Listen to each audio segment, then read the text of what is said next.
Price the lord. Hallelujah. ದೇವರ ನಾಮಕ್ಕೆ ಸ್ತೋತ್ರವಾಗಲಿ. ಪ್ರಾರ್ಥನೆ ಮಾಡಿಕೊಳ್ಳೋಣ. ಸರ್ವ ಸೃಷ್ಟಿಕರ್ತನಾದ ತಂದೆಯ ದೇವರೇ, ಮಗನ ದೇವರೇ, ಪರಿಶುದ್ಧಾತ್ಮನೇ, ನಿಮ್ಮ ನಾಮಕ್ಕೆ ಸ್ತೋತ್ರ ಸ್ವಾಮಿ. ಈ ದಿವಸವು ಈ ಸಮಯವು ಕೂಡ ನಿಮ್ಮಿಂದ ನೇಮಕವಾದಂಥ ದಿವಸ ಸಮಯವಾಗಿದೆ. ರಾತ್ರಿ ಒಳ್ಳೆ ನಿದ್ದೆಯನ್ನು ಕೊಟ್ಟು ಕೂಡ ಎಚ್ಚರಗೊಳಿಸಿ ಈ ಸಮಯದಲ್ಲಿ ಪ್ರಾರ್ಥನೆ ಮಾಡಲು ಕೊಟ್ಟಂಥ ಕೃಪೆಗಾಗಿ ಸ್ತೋತ್ರ. ಈ ದಿವಸದ ಸಂದೇಶದ ಭಾಗವನ್ನು ಕೂಡ ಹೇರಳವಾಗಿ ಆಶೀರ್ವದಿಸಿ ನಿಮ್ಮ ಪವಿತ್ರ ಆತ್ಮರ ಮೂಲಕ ಸಹಾಯ ಮಾಡುವುದಕ್ಕಾಗಿ ಸ್ತೋತ್ರ. ಇದನ್ನು ಕೇಳುತ್ತಿರುವ ನನ್ನ ಸಹೋದರ ಸಹೋದರಿ ಕೂಡ ಚೆನ್ನಾಗಿ ಕೇಳಿ ಅರ್ಥ ಮಾಡಿಕೊಂಡು ನಿಮ್ಮ ವಾಕ್ಯಕ್ಕೆ ವಿಧೇಯರಾಗಿ ಜೀವಿಸಿ ನಿಮ್ಮಿಂದ ಆಶೀರ್ವಾದವನ್ನು ಹೊಂದಿ ಅವರ ಮಕ್ಕಳನ್ನು ಅದೇ ಮಾರ್ಗದಲ್ಲಿ ನಡೆಸಿ ನಿಮ್ಮ ಚಿತ್ತಾನುಸಾರ ಇತರರಿಗೆ ಸಾಕ್ಷಿಗಳಾಗುವಂತೆ ಮಾರ್ಪಡಿಸಿರಿ. ನಿಮ್ಮ ಪ್ರೀತಿ ಸಹಾಯ ಇಲ್ಲದೆ ಏನು ಮಾಡಲು ಏನು ಆಗಲು ಸಾಧ್ಯವಿಲ್ಲ. ನಿಮ್ಮೆಲ್ಲ ಉಪಕಾರ ಪ್ರೀತಿಗಾಗಿ ಕೃತಜ್ಞತಾ ವಂದನೆಗಳು.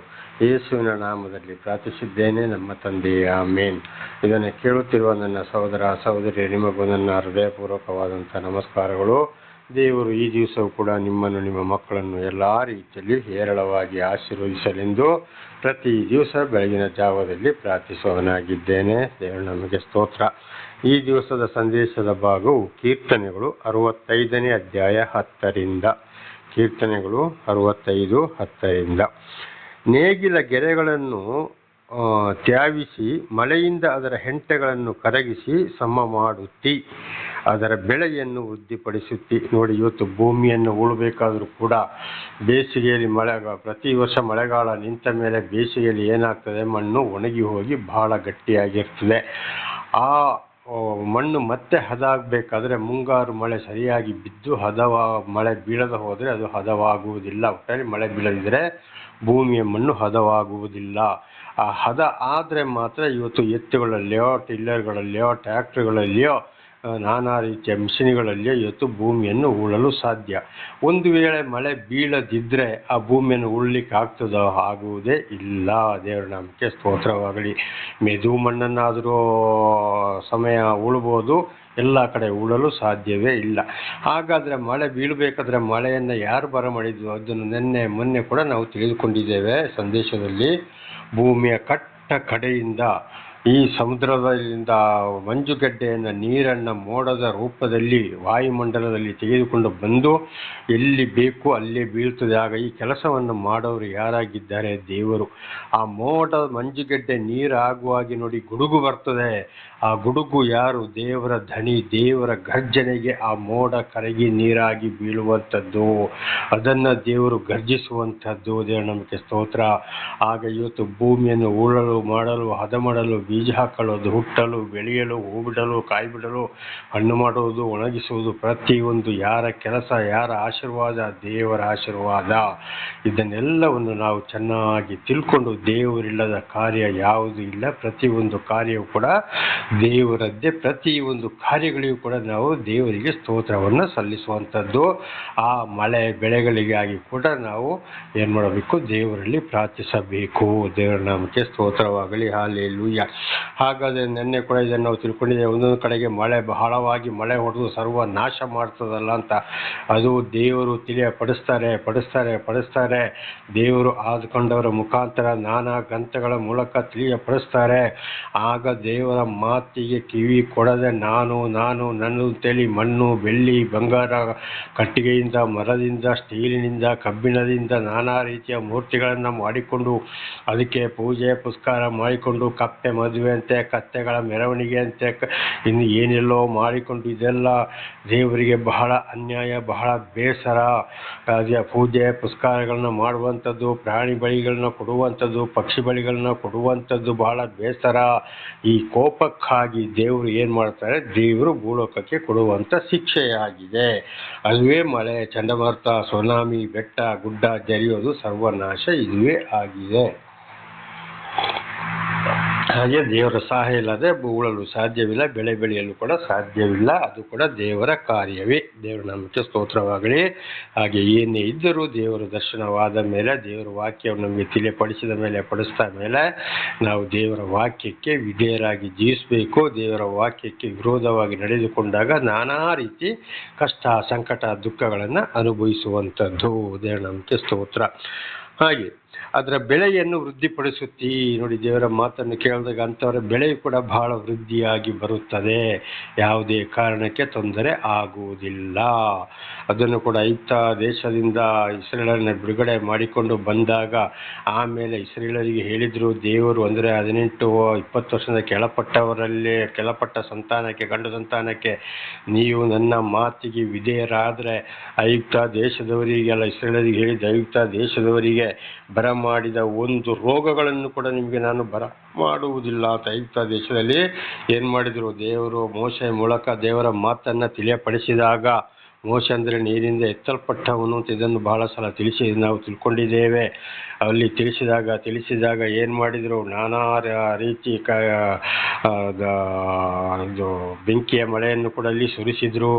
ಆಮೇಲೆ ಕಪ್ಪೆಗಳನ್ನ ಬರಮಾಡಿದ್ರು, ದನ ಕರುಗಳಿಗೆ, ಮನುಷ್ಯರಿಗೆ ಹೇಣನ್ನು ಬರುವಾಗೆ ಮಾಡಿದ್ರು, ನೊಣಗಳನ್ನು ಬರಮಾಡಿದ್ರು, ಆಲಿಕಲ್ಲು ಮಳೆಯನ್ನು ಸುರಿಸಿದ್ರು, ನಾನಾ ರೀತಿ ಕಾಯಿಲೆ ಕಸಗಳಿಂದ ಅಲ್ಲಿ ಐಗುಪ್ತ ದೇಶದವರನ್ನು ಬಾಧಿಸಿದ್ರು. ಫಸ್ಟು ಅಲ್ಲಿಯ ಇಡೀ ಜಗತ್ತಿನಲ್ಲಿ ದೊಡ್ಡ ಒಂದು ದೇವರ ಕೋಪ ಇಳಿದು ಬಂದಿದ್ದು ಅಲ್ಲಿಗೆ. ಅದುವೇ ನೋಡಿ ಇವತ್ತು ಕೂಡ ಆಲಿಕಲ್ಲು ಮನೆ, ದನ ಕರುಗಳಿಗೆ ಹೇಣು ಬರುವಂಥದ್ದು, ದನ ಕರುಗಳಿಗೆ ಕಾಲು ಜ್ವರ ಬರುವಂಥದ್ದು, ಗೆಡ್ಡೆ ರೋಗ ಬರುವಂಥದ್ದು, ಮನುಷ್ಯರ ತಲೆಯಲ್ಲಿ ಮೈಯಲ್ಲಿ ಕೂಡ ಹೇಣು ಬರುವಂಥದ್ದು, ಆಲಿಕಲ್ಲು ಮಳೆಗಳು ಬರುವಂಥದ್ದು, ಇದೆಲ್ಲ ಏನಾಗಿದೆ, ದೇವರ ಕೋಪವಾಗಿದೆ. ದೇವರ ನಾಮಕ್ಕೆ ಸ್ತೋತ್ರವಾಗಲಿ. ಮನೆ ಒಳಗಡೆ ಕೂಡ ಏನು ಕೆಲವೊಂದು ಮನೆಗಳಲ್ಲಿ ಕೂಡ ಇವತ್ತು ಬಹಳ ನೋಡ್ತೇವೆ, ತಿಗಣೆಗಳ ಕಾಟ ಬಹಳ ಇದೆ. ಎಷ್ಟೇ ದೊಡ್ಡ ಮನೆಗಳು ಏನೇ ಆದರೂ ಇದು ಕೂಡ ಒಂದು ದೇವರ ಶಾಪವಾಗಿದೆ, ಅದು ಬಿಟ್ಟು ತೊಲಗುವುದಿಲ್ಲ. ದೇವರ ನಾಮಕ್ಕೆ ಸ್ತೋತ್ರವಾಗಲಿ. ಹಲ್ಲೆಲೂಯಾ. ಇದೆಲ್ಲ ಏನಾಗಿದೆ, ದೇವರ ಕೋಪವಾಗಿದೆ.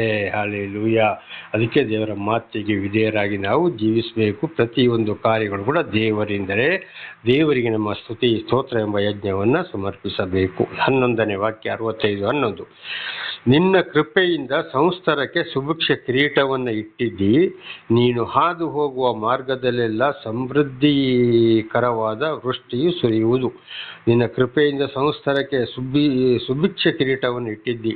ನೋಡಿ, ಪ್ರತಿಯೊಂದು ಸಂಸ್ತರದಲ್ಲಿ ಪ್ರತಿಯೊಂದು ಆದದ್ದು ಸಮಯದಲ್ಲಿ ಸರಿಯಾಗಿ ಹವಾಗುಣಗಳು ಬರಬೇಕಾದ್ರೆ ದೇವರ ಮಾತು ಕೇಳಿದರೆ ಮಾತ್ರ ಮಳೆಗಾಲದಲ್ಲಿ ಮಳೆ, ಚಳಿಗಾಲದಲ್ಲಿ ಚಳಿ, ಇಬ್ಬನಿ ಬೆಳೆ ಬೆಳೆಯೋಕ್ಕೋಸ್ಕರ, ಬೇಸಿಗೆಗಾಲದಲ್ಲಿ ಬಿಸಿಲು ಬೆಳೆಗಳನ್ನು ಒಣಗಿಸೋದಕ್ಕೋಸ್ಕರ, ಮನುಷ್ಯರ ಎಲ್ಲ ಕೆಲಸ ಕಾರ್ಯಗಳಿಗೋಸ್ಕರ, ಭೂಮಿಯನ್ನು ಮುಂದಿನ ಬೆಳೆಗೆ ಒಣಗಿಸೋದಕ್ಕೋಸ್ಕರ ಆಯಾಯ ಸಂಸ್ತರದಲ್ಲಿ ಆಯಾಯ ಕೆಲಸಗಳು ಸರಿಯಾಗಿ ನೆರವೇರುವುದು ದೇವರನ್ನು ನಾವು ತೃಪ್ತಿಪಡಿಸಿದಾಗ, ದೇವರ ಮಾತಿಗೆ ವಿಧೇಯರಾಗಿ ಜೀವಿಸಿದಾಗ ಮಾತ್ರ.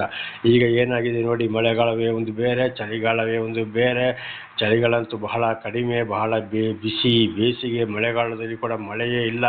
ನಾನಾ ಥರದಲ್ಲಿ ಅದು ಏನಾಗಿದೆ, ಉಲ್ಟಾ ಪಲ್ಟ ಆಗಿದೆ.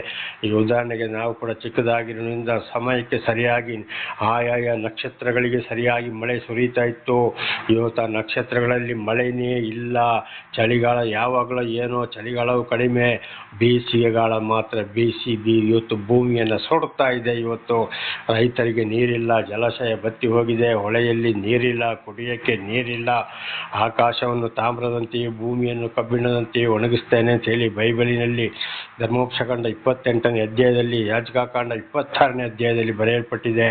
ಕಾರಣ ದೇವರು ಮಾಡಿದಂಥ ಒಂದು ಉಪಕಾರ ನೆನಪಿಗೆ ತಂದುಕೊಂಡು ದೇವರಿಗೊಂದು ಸ್ತುತಿ ಸ್ತೋತ್ರ ಸಲ್ಲಿಸದೆ ವಿಗ್ರಹಾರಾಧನೆ, ಮಾಯ, ಮಂತ್ರ, ಮರ್ಯಾದೆ, ದೇವರಿಗೆ ಕೊಡುವ ಗೌರವವನ್ನು ಮನುಷ್ಯರಿಗೆ ಕೊಟ್ಟುಕೊಂಡು ದೇವರನ್ನು ಮರೆತು ಈ ಲೋಕದ ಆಸ್ತಿ ಪಾಸ್ತಿ, ಬೆಳ್ಳಿ ಬಂಗಾರ, ಇನ್ನೊಬ್ಬರನ್ನ ಮೋಸ ಮಾಡುವಂಥದ್ದು, ವ್ಯಭಿಚಾರ ಮಾಡುವಂಥದ್ದು, ಕದಿಯುವಂಥದ್ದು, ನಾನಾ ರೀತಿ ದೇವರಿಗೆ ವಿರುದ್ಧವಾಗಿ ಮಾಡುವುದರಿಂದ ಇವತ್ತು ಭೂಲೋಕದಲ್ಲಿ ಶಾಪ ಬಂದು ಹೋಗಿದೆ. ಅದುವೇ ಇವತ್ತು ಮಳೆಗಾಲ ಇಲ್ಲ, ಚಳಿಗಾಲ ಇಲ್ಲ, ಬಿಸಿಲು ಮಾತ್ರ ಏನಾಗಿದೆ, ಅದರ 10ರಷ್ಟು ಪಟ್ಟು ಜಾಸ್ತಿಯಾಗಿ ಬಿಸಿಲಲ್ಲಿ ಇವತ್ತು ಇಡೀ ಲೋಕವೇ ಸುಟ್ಟು ಹೋಗ್ತಾ ಇದೆ.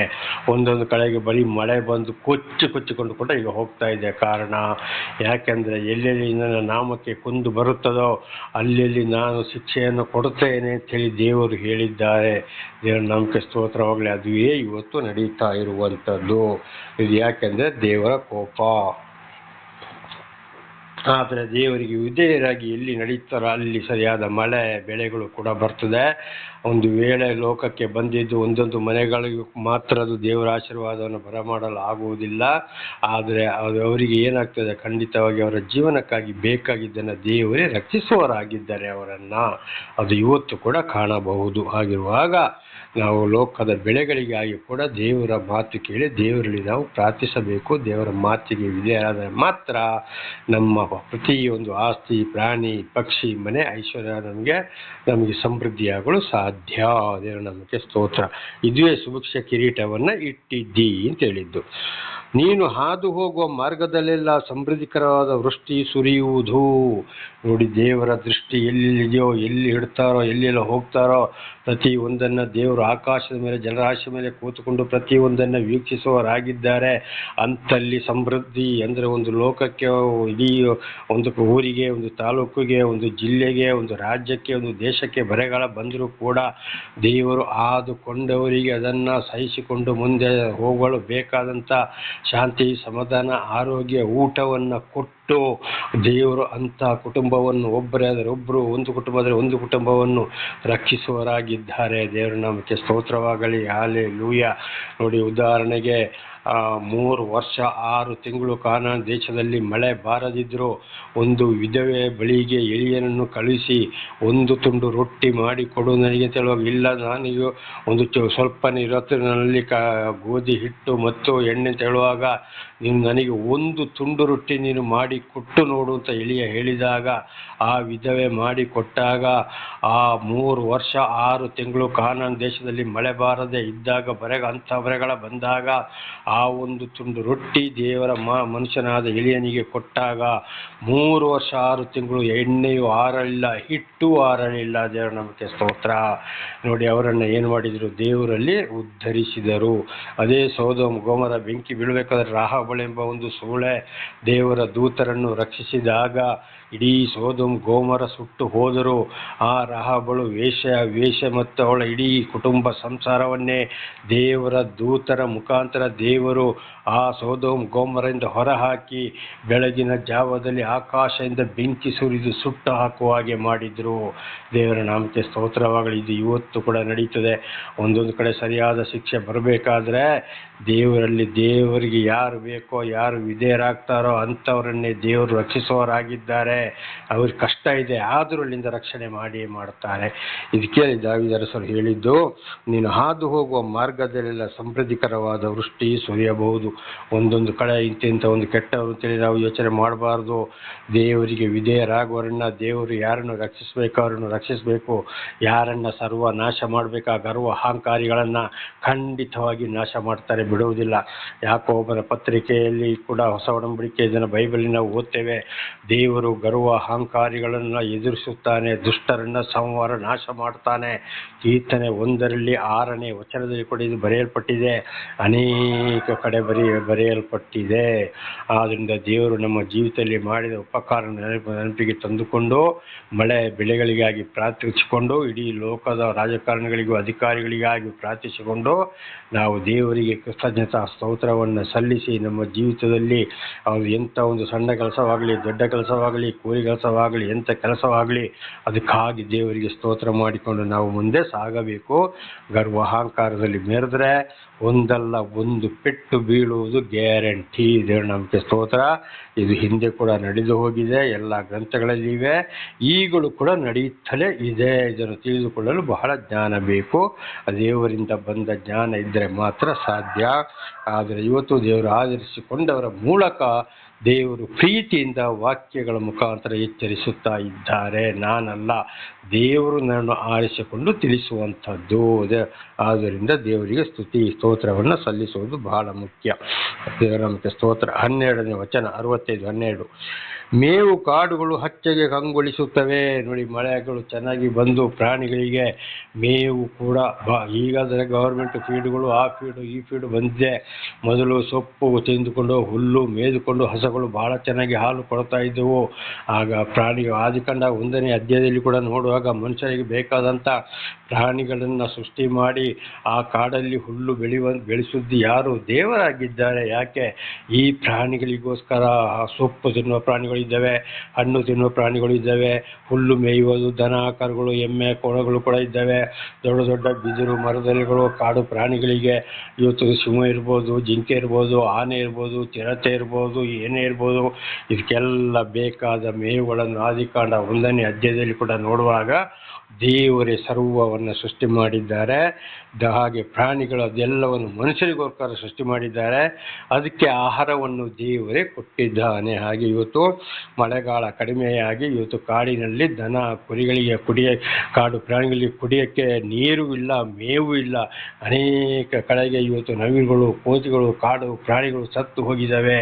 ಕಾಡಲ್ಲಿ ಮೇವಿಲ್ಲದೆ ಆನೆಗಳು, ಚಿರತೆಗಳು, ತೋಳಗಳು ಊರೊಳಗೆ ಬಂದು ಮನುಷ್ಯರ ಮೇಲೆ ದಾಳಿ ಮಾಡ್ತಾ ಇವೆ. ಇದು ಕೂಡ ಬೈಬಲ್ನಲ್ಲಿ ಬರೆಯಲ್ಪಟ್ಟಿದೆ. ಯಾಜಕ ಕಾಂಡದಲ್ಲಿ ಮತ್ತು ಧರ್ಮೋಪದೇಶ ಕಾಂಡದಲ್ಲಿ ಕಾಡು ಪ್ರಾಣಿಗಳು ಮನುಷ್ಯರೊಳಗೆ ಬಂದು ಮನುಷ್ಯರನ್ನು ಬಲಿ ತೆಗಿತವೆ ಅಂತ. ಇದು ಕೂಡ ಇವತ್ತು ನಾವು ಮಾಧ್ಯಮಗಳಲ್ಲಿ ಕೇಳ್ತಾ ಇದ್ದೇವೆ, ಕಣ್ಣಲ್ಲಿ ನೋಡ್ತಾ ಇದ್ದೇವೆ. ಪ್ರಾರ್ಥನೆ ಮಾಡಿಕೊಳ್ಳೋಣ. ಸರ್ವ ಸೃಷ್ಟಿಕರ್ತನ ತಂದೆಯ ದೇವರೇ, ಮಗನ ದೇವರೇ, ಪರಿಶುದ್ಧಾತ್ಮನೇ, ನಿಮ್ಮ ನಾಮಕ್ಕೆ ಸ್ತೋತ್ರ. ಇವತ್ತಿನ ಈ ಒಂದು ಸಂದೇಶವನ್ನು ನನ್ನ ಸಹೋದರ ಸಹೋದರಿಗೆ ನೀವು ತಿಳಿಸಿದ್ದೀರಿ. ಇದನ್ನೆಲ್ಲವನ್ನು ಕೇಳಿ ಚೆನ್ನಾಗಿ ಅರ್ಥ ಮಾಡಿಕೊಂಡು ನಿಮ್ಮ ವಾಕ್ಯಕ್ಕೆ ವಿಧೇಯರಾಗಿ ಜೀವಿಸಿ ನಿಮ್ಮ ಉಪಕಾರಗಳಿಗೆ ಒಂದು ಸ್ತುತಿ ಸ್ತೋತ್ರ ಯಜ್ಞವನ್ನು ಅರ್ಪಿಸುವಂತೆ ನಿಮ್ಮ ಪವಿತ್ರಾತ್ಮರ ಮೂಲಕ ವಿಶೇಷವಾದ ಜ್ಞಾನವನ್ನು ತಿಳುವಳಿಕೆಯನ್ನು ಕೊಟ್ಟು ಅವರನ್ನು ಆಶೀರ್ವದಿಸಿರಿ, ನಡೆಸಿರಿ. ಹಾಗೆ ಅವರ ಮಕ್ಕಳಿಗೂ ಅವರು ಇದನ್ನು ತಿಳಿಸಿ ಅವರೆಲ್ಲರೂ ನಿಮ್ಮನ್ನು ತಿಳಿದು ಸಾಕ್ಷಿಗಳಾಗಿ ಇತರರಿಗೆ ಸಾಕ್ಷಿಗಳಾಗುವಂತೆಯೂ ಮಾರ್ಪಡಿಸಿರಿ. ಹಾಗೆ ಮಾಡುವುದಕ್ಕಾಗಿ ಸ್ತೋತ್ರ. ಯೇಸುವಿನ ನಾಮದಲ್ಲಿ ಪ್ರಾರ್ಥಿಸಿದ್ದೇನೆ, ನಮ್ಮ ತಂದೆಯೇ, ಆಮೇನ್. ಇದನ್ನು ಕೇಳುತ್ತಿರುವ ನನ್ನ ಸಹೋದರ ಸಹೋದರಿಯರೇ, ನಿಮಗೂ ನನ್ನ ಹೃದಯಪೂರ್ವಕವಾದ ಧನ್ಯವಾದಗಳು. ದೇವರು ನಿಮ್ಮನ್ನು, ನಿಮ್ಮ ಮಕ್ಕಳನ್ನು ಎಲ್ಲ ರೀತಿಯಲ್ಲಿಯೂ ಹೇರಳವಾಗಿ ಆಶೀರ್ವದಿಸಲಿ.